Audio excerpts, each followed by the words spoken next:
In this section, we are discussing questions and the concepts about AJAX and XML HTTP request object, which is also known as the XHR. The category is, of course, asynchronous JavaScript, and there are 9 related questions discussed in this section. Assume a web page where you have a drop-down list of countries. On selection of country, you are supposed to fill the state data of the selected country in the next drop-down. It means on selection of country, there is a request sent on the server to fetch the data of states, and those states will be filled in this next drop-down list. There are 2 main things in this example. Number 1, make a call to the server, or in other words, call a REST API or an API on the server. Number 2, the data which is retrieved at the client end needs to be displayed. Now when I say displaying the data, in early days of web development, it used to refresh the entire page for each data retrieval. Because of AJAX, or also called as an AJAX call, you can fetch the data from the server and display without refreshing the entire page. So AJAX is about making an HTTP call to the web service API or REST API, and that too without refreshing the entire page. You display the data. JavaScript gives the fetch API nowadays to make an AJAX call, but earlier there was an object called XML HTTP request, which is still there but not used often. XML HTTP request object is often referred to as XHR. The full form of AJAX is asynchronous JavaScript and XML. This last word, XML in AJAX, is not referred to the XML data format, but it is the reference of XML HTTP request object only. In this section, we are discussing XML HTTP request object, which you should know as an expert of JavaScript, but let me also tell you that these days we are using a far better option for AJAX, and that is the fetch API, which we will discuss in our forthcoming sections. Let's practically try to code using XML HTTP request object, which now on I'm going to refer as an XHR. I'm taking a commonly used fake API called JSON placeholder. Because right now we are not creating any server-side API, I'm using a site called JSON placeholder, which has a way to call the fake API. They give you the fake API and the data. Say for example, these are the resources we have: posts, comments, albums, photos, to-dos, users, etc. Let's say I click on comments. This is the data you get. Now this data we want to get in our JavaScript code. So we are going to make an AJAX call, or we are going to call this REST API, and we will get the data at client side. The first thing I'm going to do is I'm going to create an object of the XHR. So I'll say XML HTTP request. So now we have the request object, which is an instance of this XML HTTP request class. Now the next step is that you configure this request object with an open method. The syntax of open method is like this. Here the method argument is any HTTP request method like get to fetch the data, post to add or insert data, put to edit the data, or delete to delete the data. There are many other options with this method also. So in our code, we will write request.open. What we want is that we want to get the data. The next parameter is URL and is the easiest to understand. It is the URL string, or in other words, the path or location where the request will be sent. The other arguments are optional. Async is a Boolean parameter, and by default it is true. This parameter decides whether the process of call will be asynchronous or synchronous. Anyway, By default, it is true, and it means by default it will be asynchronous. If you give false, it means it will block the rest of the process unless the request is done with the job. Somewhat like the alert, which stops the execution unless it is acknowledged. The user and password parameters are for the authentication purpose. Both the values are null by default. So in our code, we just want to add the URL. The URL which I'm going to copy from this place. So I'll paste it here. Here is the URL. You can consider the open method as a kind of settings method. You have set the parameters. The actual connection is made with the send method. So once you open, the next method you have to call is the send method. So I'll say request.send. The syntax of the send method is something like this. It has an optional body. If you do not specify any value in this send method, then it will pass a null value. Otherwise, you can pass the data which you may want to send with the request, especially like post request, maybe delete or edit request as well. So here we are just going to make a get request. So we'll say send and no parameters in it. Now once you have sent the request to the server, you should receive the data. When the data is received, you need to show. There is an event called load, which is fired when the XHR transaction completes successfully. So on load event, we can display the data. And that's how I'm going to configure request.onLoad. I'm going to assign a function here. Now how am I going to display the data? I'll say console log. The request object will have a property called response. Early days we used to write response text also, but we just go with response nowadays. So the response property contains the body content of the response which is received. Let's run this code and see what happens. In the console, we get the output because we try to display the response. So now you know the XHR objects methods like open and send, or event like load and property like response. But there are other methods, events and properties, which are equally important and useful. For example, when you receive the data from the server, there is always a status returned by the server. The status has numbers as well as text. The HTTP statuses.com gives you an idea about how the codes are decided by the community. Here you see that starting from 100 there are various values. 200, that means OK. So OK will be the text which you will receive, and 200 is the value for that. 201 is when the successful post request is made. There are various codes we have listed here, so you can check it.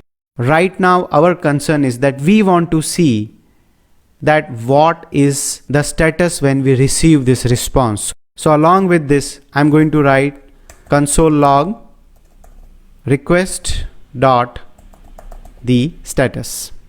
Let's try to run this. You see that the first value displayed is 200, which is the status. Imagine that there is an issue on the server. For example, I just changed the spelling of these comments.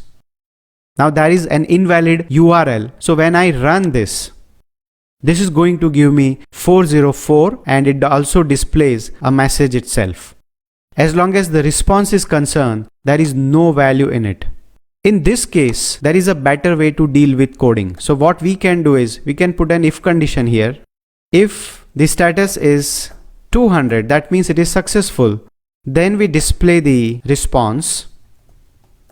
Otherwise, we can display a proper message that invalid request or whatever the related message is. So now if you run, it's going to display the error message properly, and the moment you correct this, or let's say the server is running fine, then we will have the data displayed here.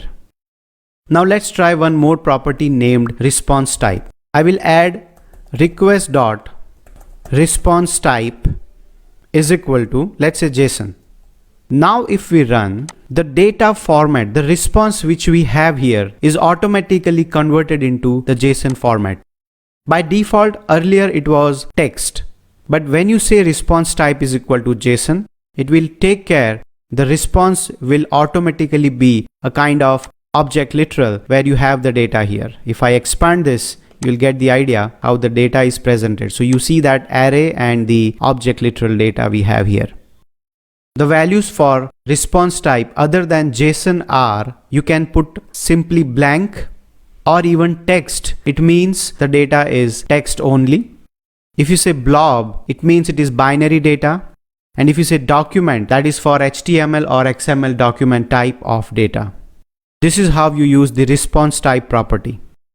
There is also a timeout property and timeout event related to this object.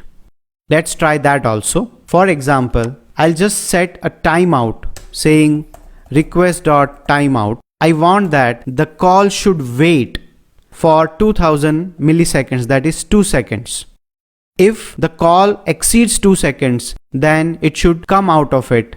That is, the request is timed out in a way. We can also configure an event. I can say request.onTimeout. It means when the timeout is over, let's say, and still the request is not completed, then we display a message console log timed out. Now if I run, because we have given 2000 milliseconds, that is, it is the sufficient time to fetch the data, 2 seconds. But let me just reduce 10. So now it is just 200 milliseconds and this takes more time. So now if I run, it has executed the timed out, and because the timeout was 200, it executed the on timeout event as well. So you can set the call timeout with the timeout property and you can handle it with the on timeout event. There is also an event on progress which is fired continuously when a request receives data. On error is one event which is fired when there is an error encountered while requesting. So you can say request.onProgress and you have a function like this. There is also one more important and commonly used event called onReadyStateChange. This event is fired when a property called readyState changes. The readyState property can have these different values. So once the request is made, this readyState will keep on changing its value. Initially it will be 0. Once the open is called, it will be 1. When the send is called, it will be 2. When the data starts downloading, it will be 3. And when everything is done, it will be 4. That means the operation is complete.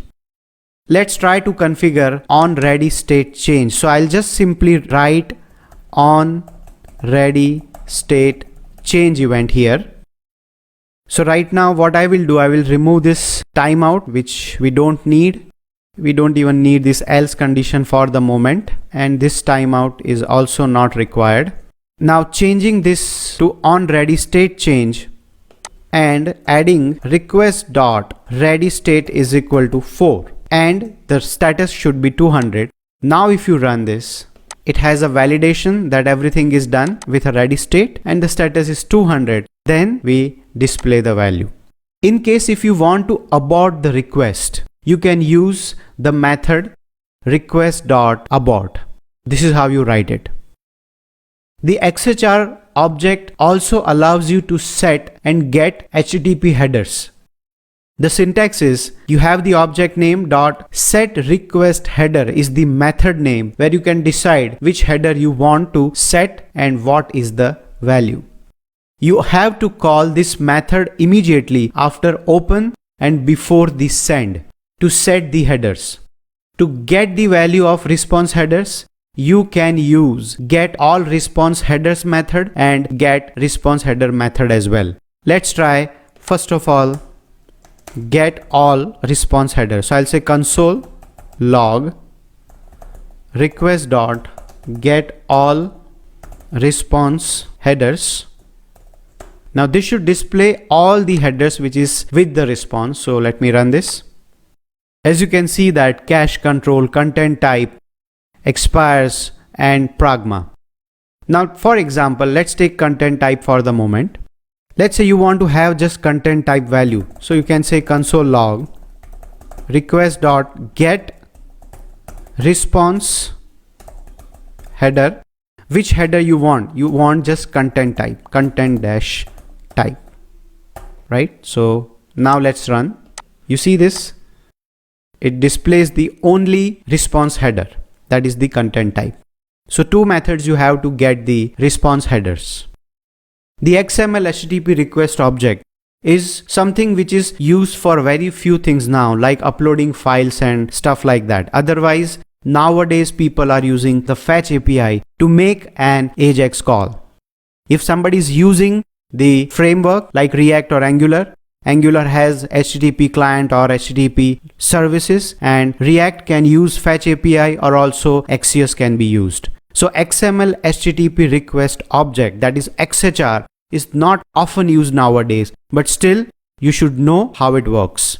In the forthcoming sections, we are going to discuss about how the other ways, that is the newer ways, we have to deal with the AJAX calls. Now let's discuss relative questions of this topic.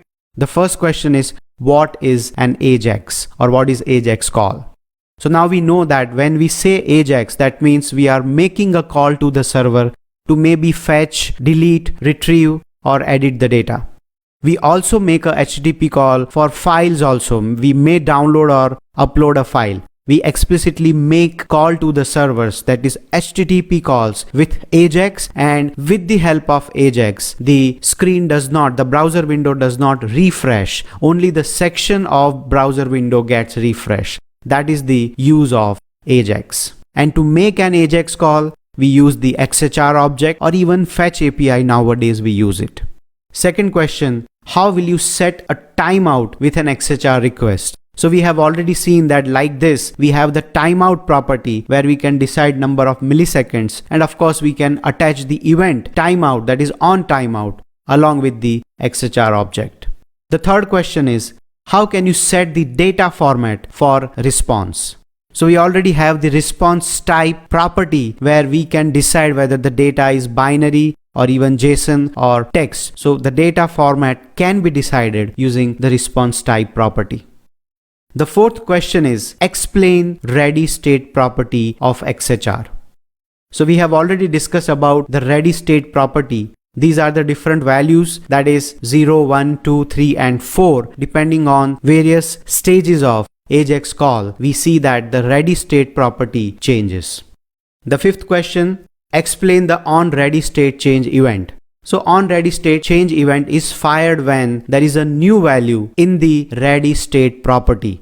And it is a better way, instead of on load, it is a better way that you use the on ready state change to deal with the data manipulation. So whenever there is a change in the ready state property, this event will be fired. And depending on the state, that is, you check the ready state, and depending on the state, you can take various actions.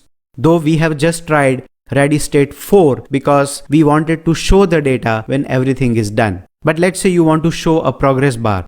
So you can say that when ready state is 3, constantly it will be 3. That means the data is received at client side constantly. Once it is 4, that means the data is received and the job is done. The sixth question is, how can you force the XHR request to stop the execution? So we have the abort method which helps us to stop the request in between any process. When is the load event called? So the load event is called when the call to the server is completely successful. At that time, on load can be configured. Load event is executed when the AJAX call is successfully completed. Eighth question is, how will you set the HTTP headers? Also explain the sequence. So HTTP header, we have seen that we have set request header method which helps us to set the HTTP headers. It's just that you have to make sure that after open method you have to set the header and before the send method as well. So it will be something like this. The thing is that you have to use this method between this open and send. That is the condition. The ninth question is, explain different ways of getting response header values.